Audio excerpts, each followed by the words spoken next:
todos, que estejamos todos bem, em paz, agradecidos mais esta oportunidade de estarmos aqui, né, reunidos para estudar.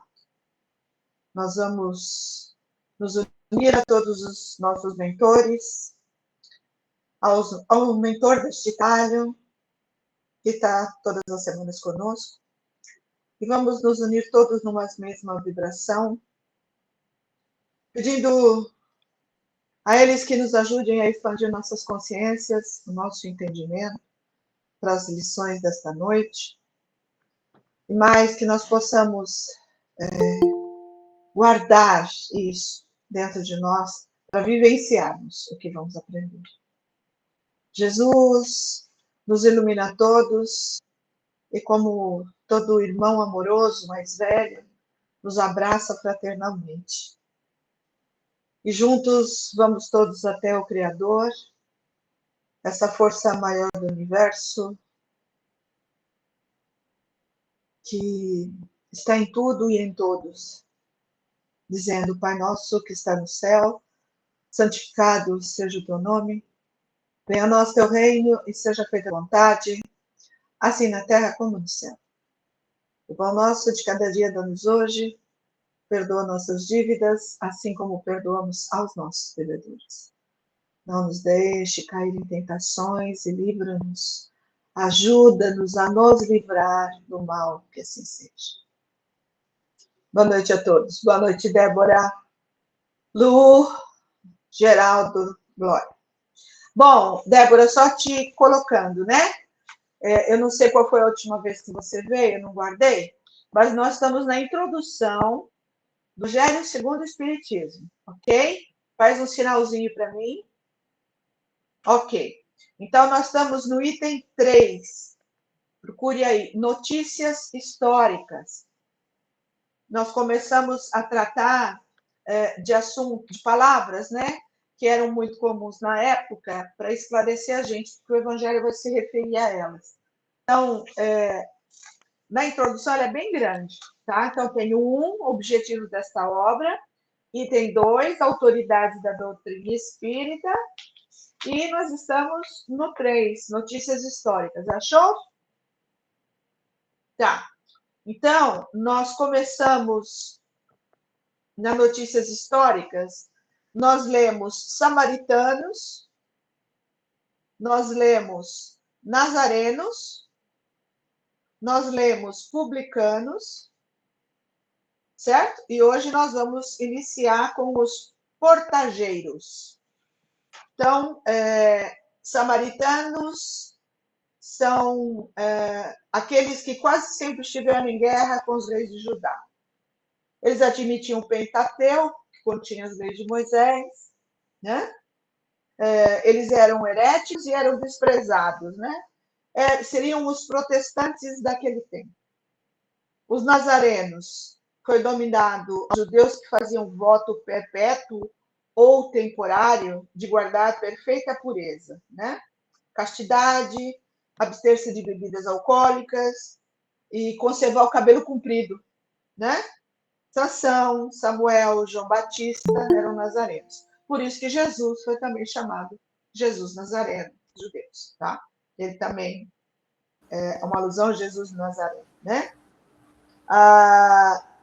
Os publicanos eram aqueles que na Roma Antiga eles eram os arrendatários das taxas públicas, eles eram incumbidos de cobrar os impostos das rendas de toda a espécie, né? Então, ninguém gostava deles. Estou fazendo um resumo bem simples, só para lembrar, né? Os riscos que eles estavam sujeitos, porque os judeus detestavam os publicanos, porque eram judeus, mas era como se eles tivessem se passado para o lado dos romanos, que eram os algozes, né? Porque os judeus estavam escravizados dos romanos. Então, eles não gostavam deles, eles corriam risco, eram protegidos pelos guardas de Roma, né? Ganhavam bastante dinheirinho, né? E os judeus detestavam esses impostos, porque eles eram cobrados de uma maneira injusta, né? Exterminando o pouco que esse povo já tinha, que era um povo muito pobre, tá? Eles eram desprezados, né? E eram vistos, tipo, os judeus de destaque consideravam um pecado ter intimidade ou ter amizade com os publicanos. Tá bom? Daí vamos iniciar, então, agora com portageiros. Tudo bem? Se achou, Débora? Se achou, Marlene? Então, vamos lá.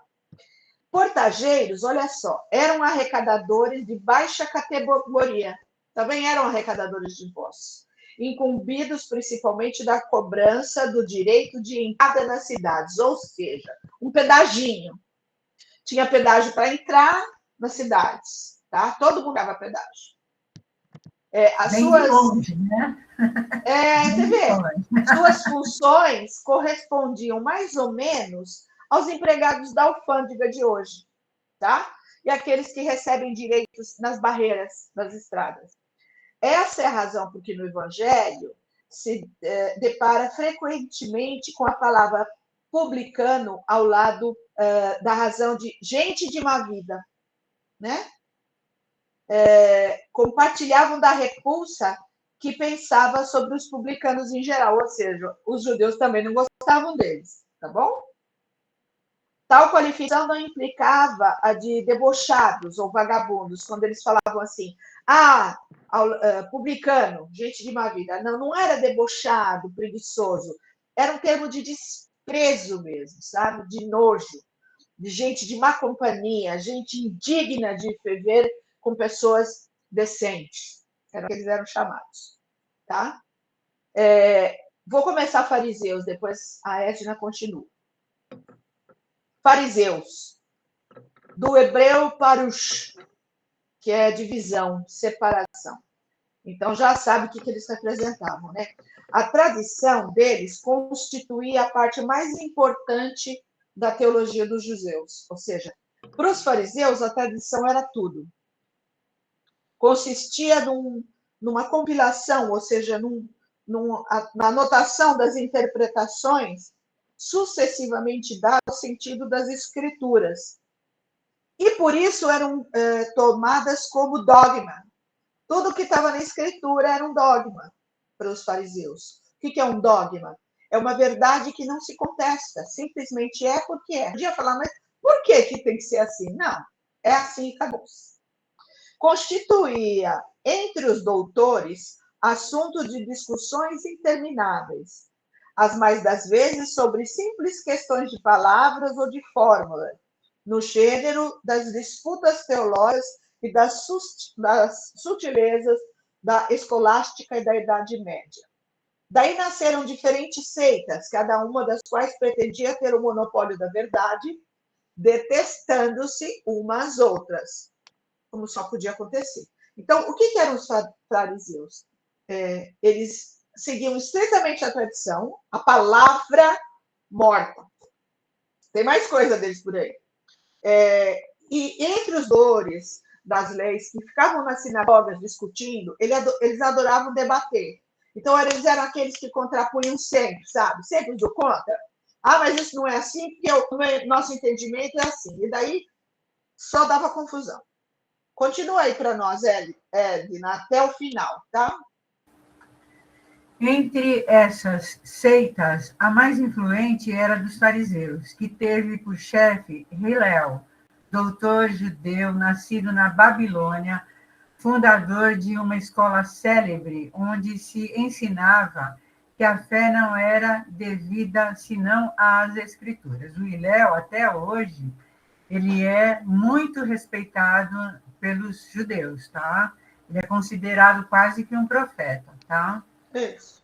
Sua origem remonta aos anos 180 ou 200 antes de Jesus. Os fariseus foram perseguidos em diversas épocas, notadamente sob Hircânio, soberano pontífice e rei dos judeus, Aristóbulo e Alexandre, rei da Síria. Entretanto, este último, tendo-lhes restituído suas honras e seus bens, eles recuperaram seu poder, que conservaram até a ruína de Jerusalém, no ano 70 da era cristã, época na qual seu nome desapareceu em consequência da dispersão dos judeus. Os fariseus tomavam parte ativa nas controvérsias religiosas, servis observadores das práticas exteriores do culto e das cerimônias, cheios de um zelo ardente de proselitismo, inimigos dos inovadores. Eles afetavam uma grande severidade de princípios, mas, sob as aparências de uma devoção meticulosa, escondiam costumes dissolutos, muito orgulho e, acima de tudo, uma paixão excessiva de dominação. Quer dizer, era totalmente o contrário daquilo que eles queriam. É só que as pessoas aparência. fossem. Exatamente. Eles só davam importância à forma, à parte exterior. A religião era para eles antes um meio de subir do que o objeto de uma fé sincera. Eles não tinham senão as aparências e a ostentação da virtude, mas, com isso, exerciam uma grande influência sobre o povo, aos olhos do qual passavam por santos personagens e, por isso, eram muito poderosos em Jerusalém. Acreditavam, ou pelo menos faziam profissão de crer na providência, na imortalidade da alma, na eternidade das penas e na ressurreição dos mortos. Está no capítulo 4, no item 4. Jesus, que estimava, antes de tudo, a simplicidade e as qualidades de coração, que preferia na lei o espírito que vivifica à letra do que o que mata, ele aplicou durante toda a sua missão a lhes desmascarar a hipocrisia e, por conseguinte, fez deles inimigos obstinados. Por isso, aliaram-se aos príncipes dos sacerdotes para amotinar o povo contra ele e fazê-lo perecer. E assim que a gente precisa fazer uma observação, por mais que Jesus tratasse com eles, porque eles eram hipócritas, Jesus jamais perdeu a paciência com eles. Não, nunca perdeu a compostura. Ele combateu em todo, todo o apostolado, né, público de Jesus. Ele sempre fez menção aos fariseus, sempre criticou a forma de pensar e de agir dos fariseus, mas jamais os distratou. Jamais os fez a paciência. Pelo contrário, as oportunidades que eles tiveram de embater-se em discussões nos templos ou nas sinagogas, discussões referentes às escrituras mesmo. Jesus discursava, porque as sinagogas eram abertas para todo mundo. No templo era outra história, tá? Mas na sinagoga todo mundo podia entrar lá, falar sobre o item da escritura, e daí ficavam debatendo com o outro, um debatendo com o outro. Toda vez que isso acontecia, ele tentava, dando a orientação do evangelho dele, tentar fazer com que eles enxergassem que eles estavam errados, que o caminho era outro, que o caminho não era aquele, né? Mas como eles eram muito poderosos desde a época que Alexandre, o rei da Síria, assumiu, quando devolveu os bens para eles, devolveu as honras, eles ficaram com muito poder. Tinha muito fariseu esqueci o nome. Os religiosos, muitos deles eram fariseus. Muitos eram fariseus. Tá bom? Tudo bem? Podemos continuar? Sim. Então vamos lá. Escribas, Marlene, quer ler para mim? Para mim não, para nós. Escriba, nome dado a princípio aos secretários dos reis de Judá e a certos intendentes dos exércitos judeus. Mais tarde, essa designação foi aplicada especialmente aos doutores que ensinavam a lei de Moisés e a interpretavam para o povo. Faziam causa comum com os fariseus, participando dos seus princípios e de sua aversão aos inovadores. Por isso, Jesus os envolve na mesma reprovação.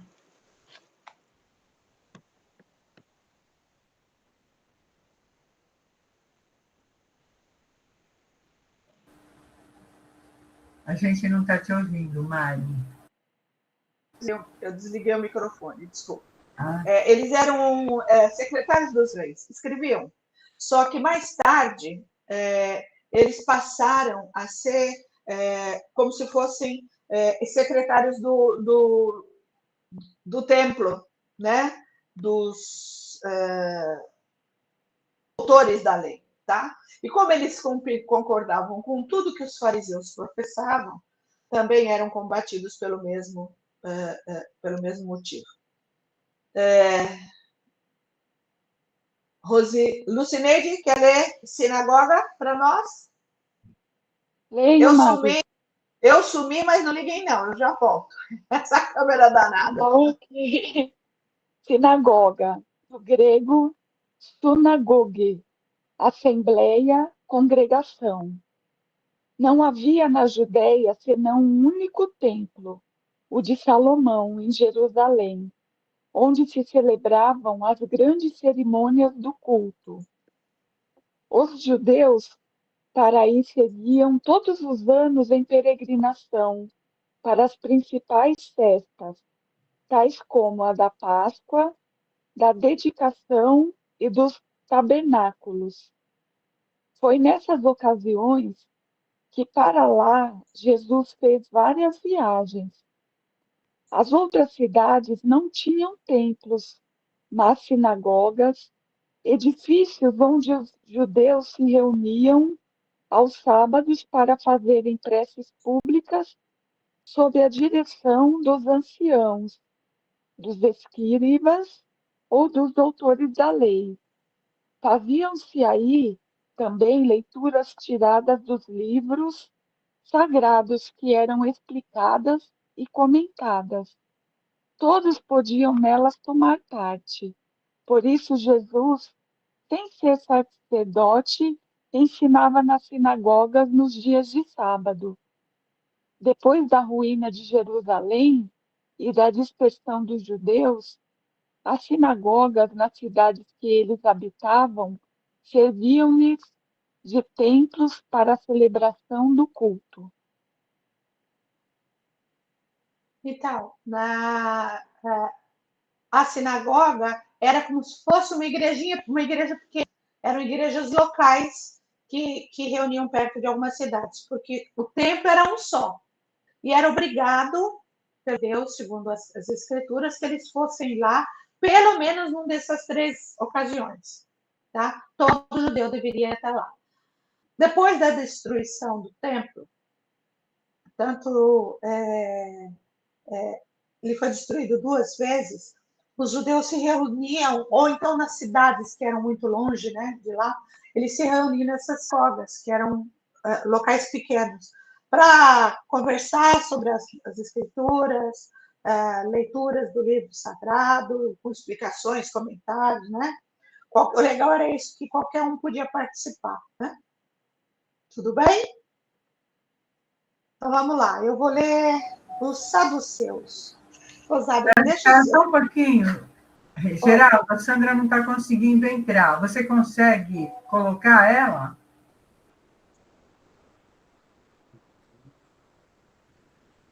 É a Sandra que vai na vibração. É a Sandra da vibração. Você Olha, tem? Eu vou falar para ela reiniciar o computador, aliás, o celular.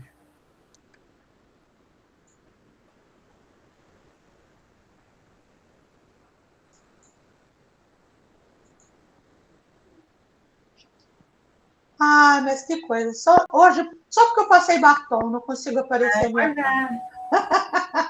Ela vai reiniciar, Ah, meu Deus. Desculpa. Tudo bem, imagina, não tem problema não. Vamos seguir.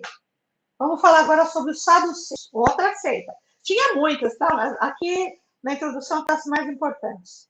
Até agora a gente já viu publicanos, os portageiros, os fariseus, né? Os samaritanos, e agora os escribas. Agora nós vamos falar sobre os saduceus. Saduceus é uma seita judia que se formou por volta do ano 248 antes de Jesus. Vocês prestaram atenção? Que quando, se a gente for olhar histórico, né, quando houve a cisão, a briga das 12 tribos, que as 12 tribos se separaram, né, daí depois ficaram dois reinos, né, o reino de Judá, embaixo, ao sul, e o reino de Israel, ao norte. Começou a aparecer uma seita atrás da outra, que tinha como escritura o objetivo, mas o jeito de fazer as coisas era diferente. Parece a gente até hoje. Então, todos eles seguiam a Torá. Todos eles seguiam as escrituras sagradas de Moisés. Só que cada um tinha um jeitinho diferente de fazer. Tinha um mecanismo ali diferente. E daí um não se queria se misturar com o outro. Porque um achava que a sua verdade era maior e mais absoluta do que a do outro. Tá? Bem conhecida essa história nossa. Né? Então, seita que se formou no ano de 248 a.C., e cujo nome lhe veio do de Sadoc, que foi o seu fundador. Tá? Então, é sempre um cara, eu falo assim, um ser humano, porque não teve nenhuma seita na época criada por mulher, porque mulher naquela época e naquela região até hoje é um bem real, né? Ela não é um ser humano. Então, nunca uma mulher ia criar uma seita, mas é sempre uma criatura de Deus perfeita que resolve achar e devagar, na verdade, de que ele sabe mais, de que ele teve uma influência das escrituras de Moisés. Então, daí ele vai criando uma seita dele mesmo. Já é o segundo ou terceiro que foi criado aqui. Né? Vamos embora. Não acreditavam na imortalidade, nem na ressurreição, nem nos anjos bons e maus. Entretanto, acreditavam em Deus. Nada, porém, esperando após a morte. Só o serviam, ou seja, só serviam a Deus, né? Tendo em vista recompensas temporais, ou seja, recompensas enquanto estavam vivos. Ou que se limitava à providência divina. Assim pensando, tinham a satisfação dos sentidos físicos por objetivo essencial da vida. Quanto às escrituras, atinham-se ao texto da lei antiga, não admitiam a tradição, nem interpretações qualquer. Colocavam as boas obras e a observância pura e simples da lei acima das práticas exteriores do culto. Até aí é positivo. Não adianta, ele também não adiantava fazer bonitinho de prática exterior, mas se não era bom de coração, fazia boas obras.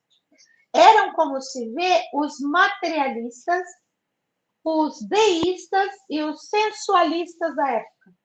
Seita pouco numerosa, mas que contava em seu seio importantes personagens e se tornou um partido político oposto constantemente aos fariseus. Eles discutiam muito no Sinédrio, saduceus e os fariseus. Edna, os essênios ou esseus, por favor. Os essênios ou esseus, seita judia fundada por volta do ano 150 a.C., ao tempo dos Macabeus, e cujos membros que habitavam espécies de monastérios formavam entre eles uma espécie de associação moral e religiosa. Distinguiam-se pelos costumes brandos e virtudes austeras, ensinavam o amor a Deus e ao próximo, a imortalidade da alma e acreditavam na ressurreição. Viviam no celibato, condenavam a servidão e a guerra, tinham seus bens em comum e se entregavam à agricultura. Em oposição aos saduceus sensuais, que negavam a imortalidade, aos fariseus rígidos para as práticas exteriores, e nos quais a virtude não era senão aparente, eles não tomavam nenhuma parte nas querelas que dividiam essas duas seitas.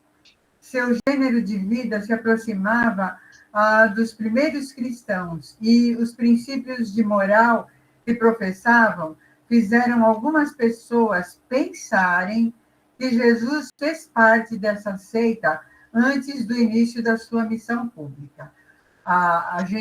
Como a gente veio da Aliança Espírita, a Aliança diz que Jesus esteve com eles, tá? Sim, mas não tem comprovação nenhuma. Exatamente, Né? exatamente. A gente leu, inclusive, no Sublime Perino, exatamente, né? Fala exatamente. dos essênios, a Aliança mesmo tem capítulos inteiros, uma aula inteira destinada aos essênios, porque tem aquela lacuna, né, Edna? Exatamente, que não dá para provar. Jesus, né? Entre 12 anos, 12, 13 anos, até exatamente. os 33, onde ele esteve dos 3 aos 33, são 20 anos. Né? Então, tem muitos caminhos, vai, que levam que ele esteve entre eles, se formando. Né? Exatamente. O que é certo é que ele deve tê-la, ai meu Deus, deve tê-la conhecido, mas nada prova que ele se afiliou a ela. Exatamente. E tudo que se escreveu a esse respeito é hipótese, é hipotético. Isso. Então, não tem nada com prova, tá? E tem os terapeutas, do grego terapeuta, de terapeuin, servir, cuidar, quer dizer, servidores de Deus ou curandeiros. Eles eram os médicos. Né? Exatamente. Eram os médicos. Os judeus contemporâneos do Cristo, estabelecidos principalmente em Alexandria, no Egito. Daí vem Lucas, né? Porque Lucas era médico, tá? E ele esteve no Egito, né? Tinham uma grande semelhança com os essênios, dos quais professavam os princípios. Como estes últimos, eles se entregavam à prática de todas as virtudes. Sua alimentação era de uma extrema frugalidade, devotados ao celibato, à contemplação e à vida solitária.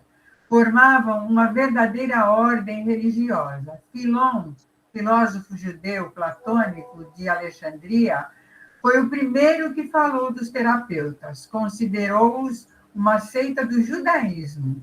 Eusébio, São Jerônimo e outros pais da igreja pensavam que eram cristãos. Fossem judeus ou cristãos, é evidente que, da mesma forma que os essênios, eles formam o traço de união entre o judaísmo e o cristianismo. Mas eles eram bem mais evoluídos, né? Eles tinham regras muito rígidas de conduta, de moralidade. Eles dividiam tudo que eles conseguiam, vamos por a horta era comunitária. Tudo que eles davam era dividido entre todos eles, né? Isso eu estou falando dos essênios. E os essênios terapeutas eram da mesma categoria, só que eles caminhavam pelas cidades fazendo cura, curando, como Lucas, né? Você falou bem do Lucas mesmo, né? Comiam muito. Tem eu acho que era no Sublime Peregrino, que diz que os essênios moravam nas cavernas perto ali, dali onde Jesus nasceu, né? Tinha um deserto, daí tinha as montanhas, tanto é que foi se achado os manuscritos dos essênios, né? Do Mar Morto, eles acharam dentro de cavernas, em potes de barro, os arqueólogos, escrituras feitas por eles contando coisas importantes da época, só que eles ainda não revelaram para a gente. Okay. Tudo bem até aqui? Bom, vamos lá. Eu continuo sem vocês me verem, porque eu não quero sair da aula, mas eu já acertei a câmera. Do outro lado, eu a câmera funcionando, mas fica assim mesmo. O item 4, então. Agora, nós vamos entrar numa parte interessante da história, porque Sócrates e Platão foram grandes pensadores, grandes filósofos, de muito antes, né? Mas de muito antes de Jesus. Mais ou menos uns 400 anos, se eu não me engano. Acho que até mais, se eu não me engano. E eles foram precursores da ideia cristã e do espiritismo, né? Porque eles falavam nas suas reuniões públicas, porque nessa época na Grécia, como é que era ensinado? Eles ensinavam ao ar livre. Então, aqueles que queriam aprender com esses grandes pensadores, né? Platão é um discípulo de Sócrates, ele foi aluno dele, né? E depois se desenvolveu.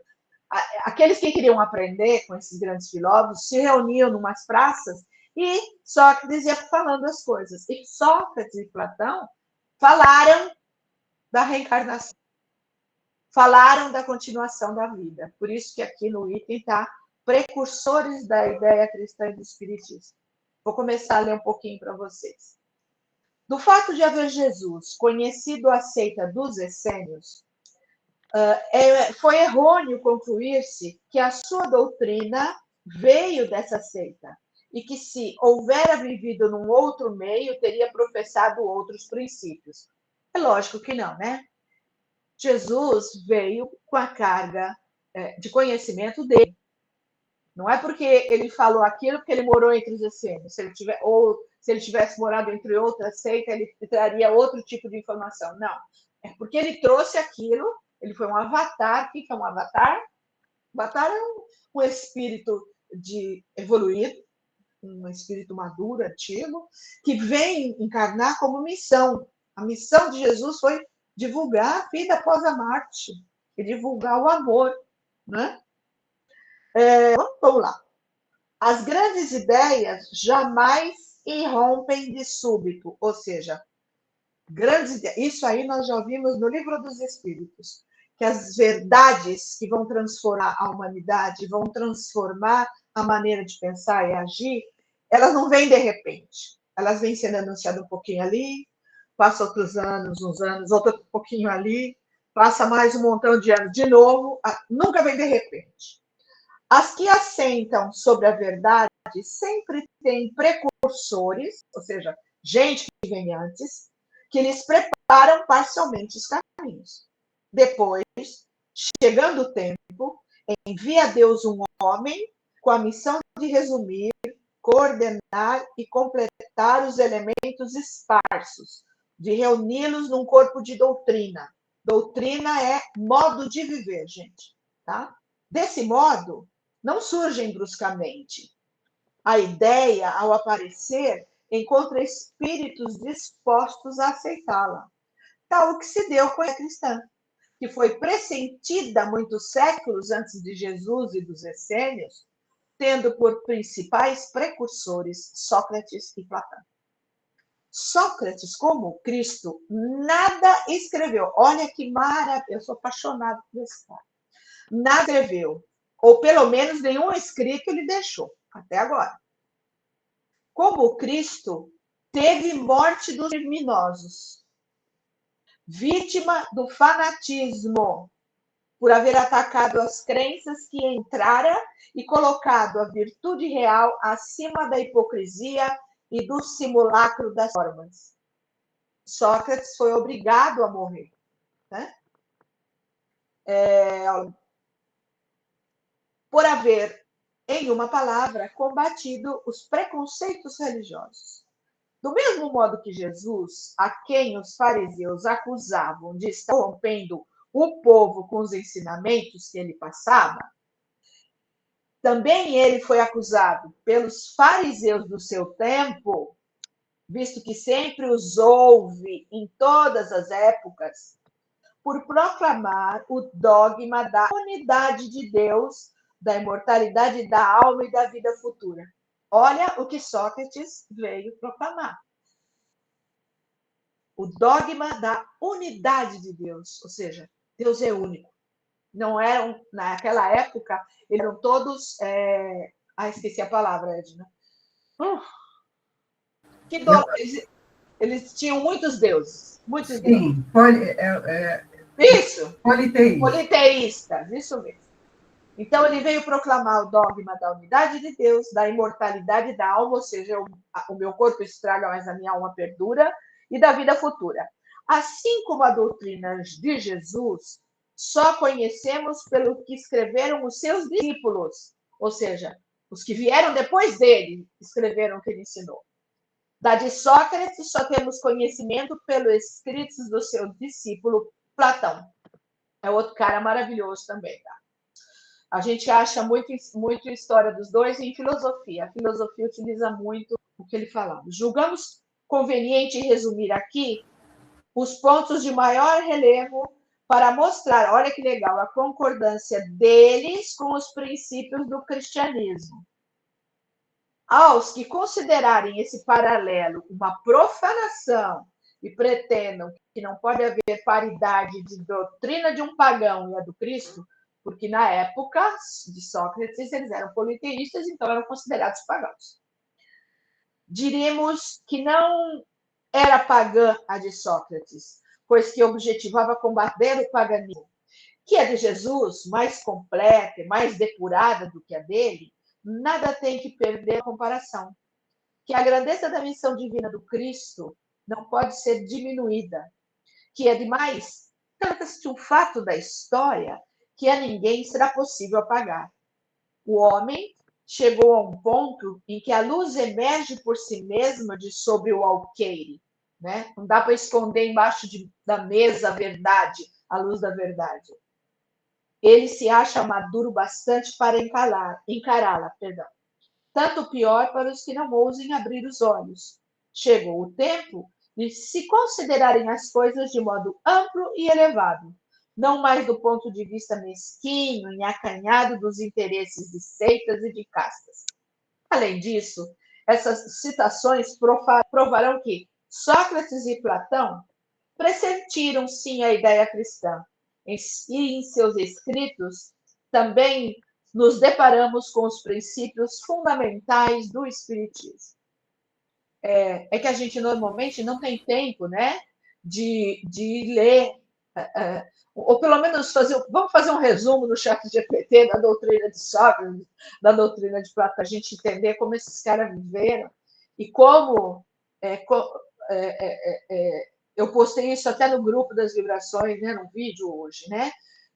O Haroldo Dutra falando dos avatares que vieram em determinadas épocas seguidas, enviadas para a humanidade, despertando a humanidade aos pouquinhos. Tá? Posso falar um pouquinho? Uma coisa? Pode. Antes, se vocês forem ler os Sócrates e o Platão, antes leiam Aristóteles, tá? Sim! A lógica. A lógica é muito importante, porque daí a gente compreende. O forte do Aristóteles foi a lógica. Porque a gente entende o raciocínio que o Espiritismo fala. Exatamente. Tá? É muito bom, bem lembrado, Edna, bem lembrado. Pode ler, Edna, para nós. Vamos ler isso aí. Lê o item 1, o item 2. Tá. Resumo. O 3. Ó, dá para ler o 1 e o 2 e o 3, acho. Tá bom, tudo bem. Resumo da doutrina de Sócrates e de Platão. O homem é uma alma encarnada. Antes da sua encarnação, ela existia unida aos tipos primordiais, às ideias do verdadeiro, do bem e do belo.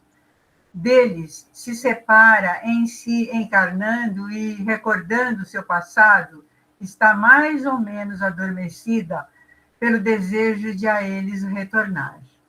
Não se pode enunciar mais claramente a distinção e a independência do princípio inteligente e do princípio material. Por outro lado, é a doutrina da pré-existência da alma, da vaga intuição que ela conserva de um outro mundo ao qual aspira, de sua sobrevivência ao corpo, de sua saída do mundo espiritual para se encarnar e de sua reentrada no mesmo mundo depois da morte. É, enfim, o germe da doutrina dos anjos decaídos. Isso aí é uma coisa que a gente também precisa ler, essa história de anjo decaído, tá? A gente depois pode anotar e dar uma pesquisada, né? Exatamente, é muito interessante isso. A alma se extravia e se perturba quando se serve do corpo. Só um minutinho, Hélio. Eu queria explicar aqui a parte que está o item 1, item 2 e item 3 é o resuminho do assunto de Sócrates e Platão. Certo. E a parte que está escrita em letras maiores é o comentário do Kardec, dando afirmação a essa passagem, tá? Então, vamos lá no item 2. A alma se extravia e se perturba quando se serve do corpo para considerar qualquer objeto. Tem vertigens como se estivesse ébria, ou seja, bêbada, né? Tonta. Porque se liga a coisas que são, por sua natureza, sujeitas a mudanças, ao passo que, quando contempla sua própria essência, ela se dirige para o que é puro, eterno, imortal, e sendo da mesma natureza, fica aí ligada, tanto tempo quanto o possa. Então, seus descaminhos cessam porque está unida ao que é imutável.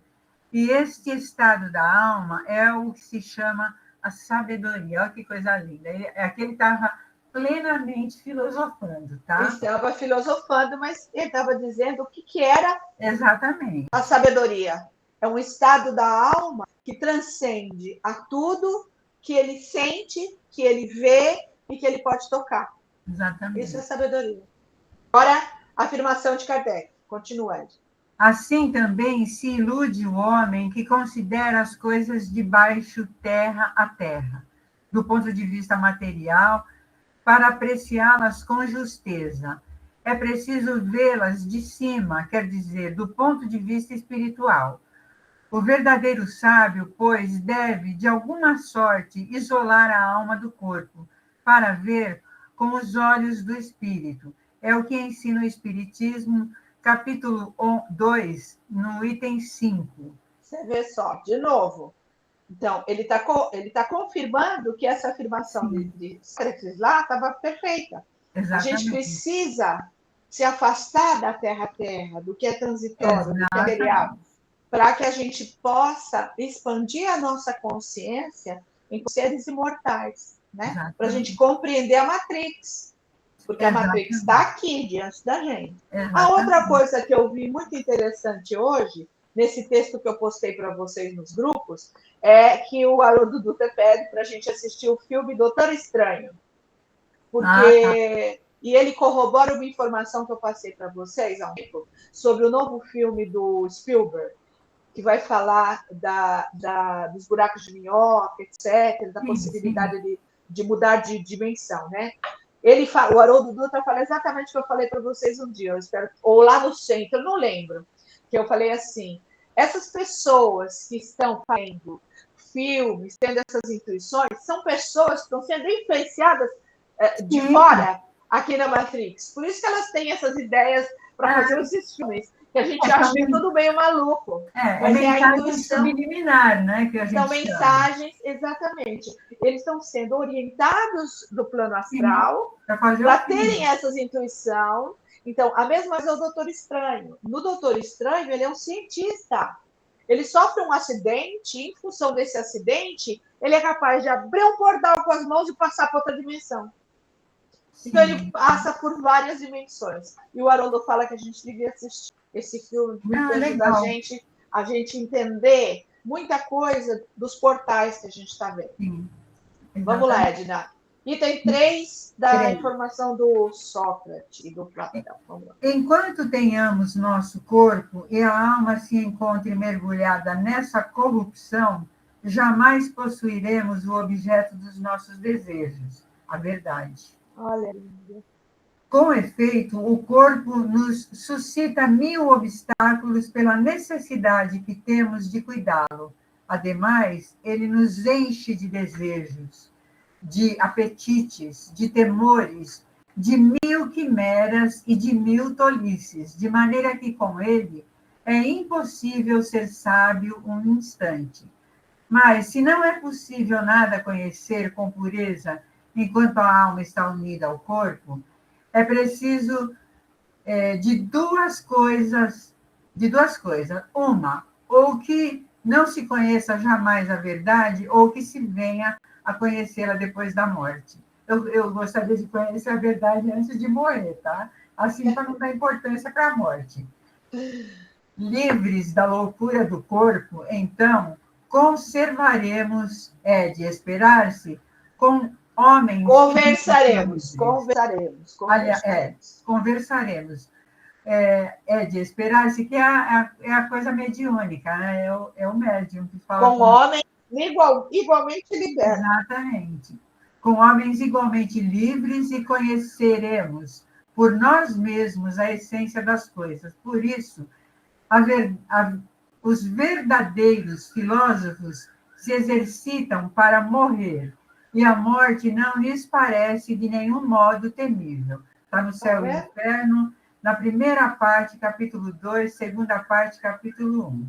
Eis aí o princípio das faculdades da alma obscurecidas por intermédio dos órgãos corporais e da expansão dessas faculdades depois da morte. Mas não se trata aqui, senão, de almas de elite já depuradas, e não ocorre o mesmo com as almas impuras.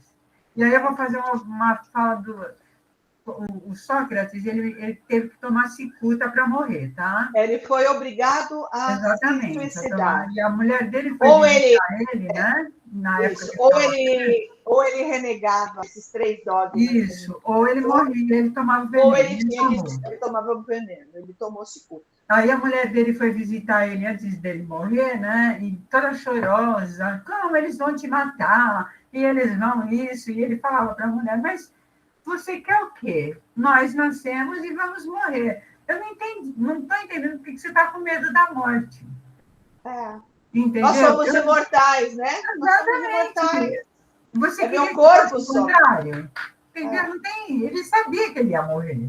Então, ele foi acusado, olha só, de modificar, de envenenar jovens, que ele dava aula, ele era professor.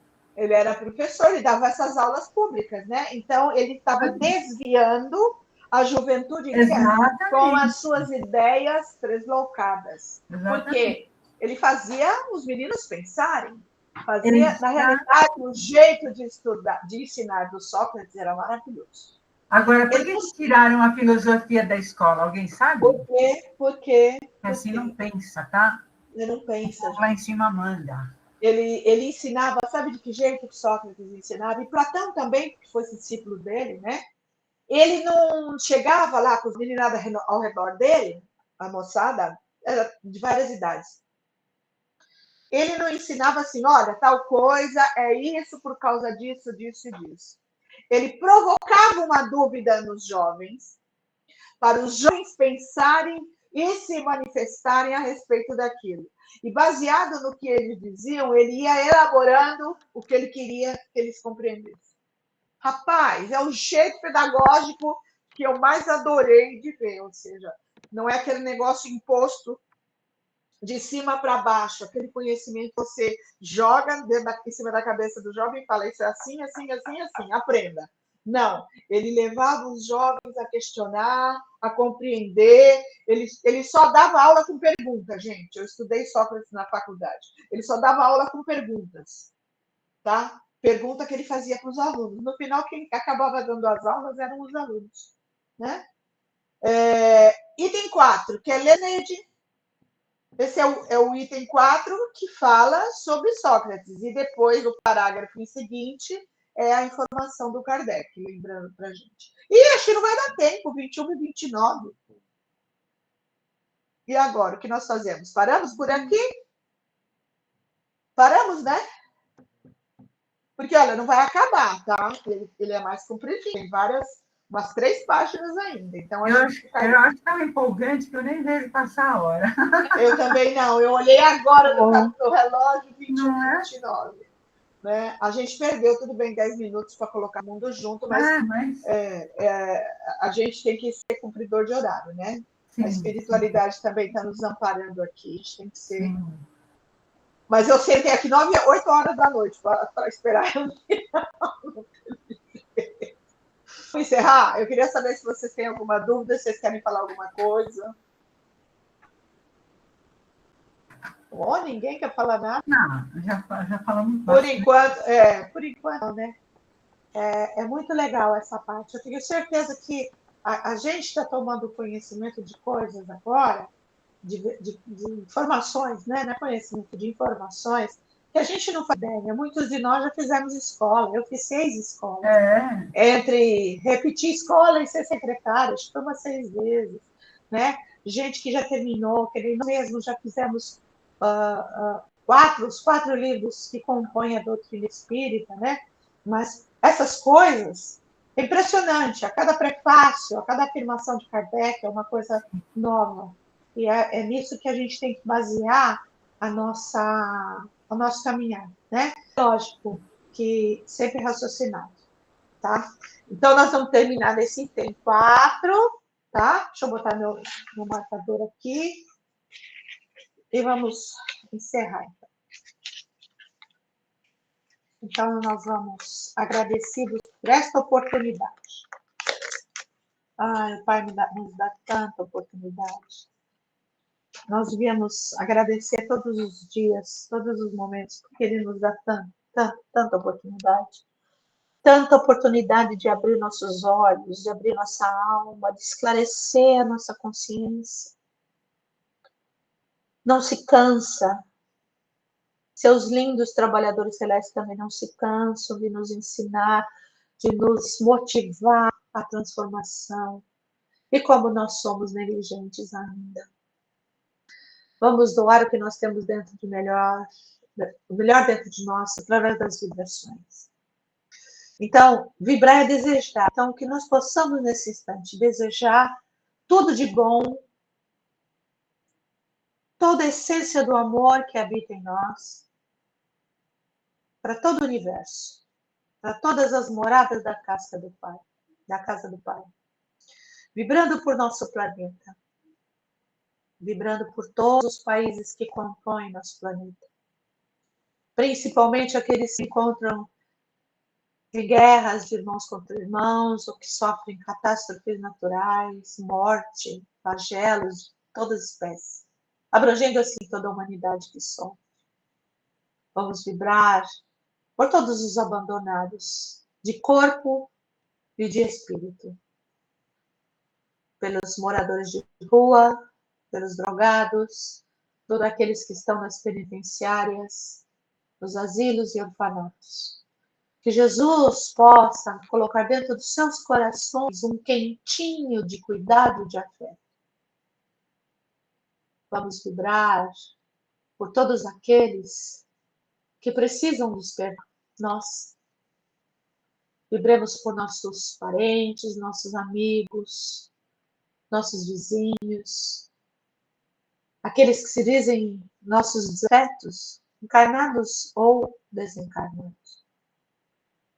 Nossa família, agradecendo a oportunidade deles nos terem recebido, porque se nós estamos aqui, nessa caminhada transformadora, e por nós mesmos, um dia despertamos para essa necessidade, foi porque eles concordaram que nós viéssemos. Porque se eles não tivessem concordado, talvez não estivéssemos aqui ainda, estaríamos na fila. Né? Então, sejamos gratos, não importa o que aconteceu, não importam as coisas boas ou ruins, não importa as relações familiares difíceis ou aquele ente mais difícil, vamos ser tolerantes. Vamos dar valor para o que realmente importa. Porque para que a nossa bagagem espiritual fique leve e assim, quando a gente passar do outro lado, a gente possa subir, evoluídos, leves, cheios de amor. E vamos vibrar por nós mesmos, eternos aprendizes, mas nos esforçando para sermos os melhores, fazer o melhor que nós pudermos. Vamos estar juntos na próxima semana, às 8h30. Graças a Deus e graças a Jesus. Na próxima semana, acho que tem mais 2 pessoas que vão entrar, a Sandra e a Roberta. Deixa eu te falar uma coisa para vocês. Eu queria pedir a gentileza de na semana que vem é dia 18. Semana que vem é dia 18. Eu tinha uma aula marcada desde janeiro, lá no Edgar Armon, lá em Agenor de Campos. Então, a Edna conduz para a gente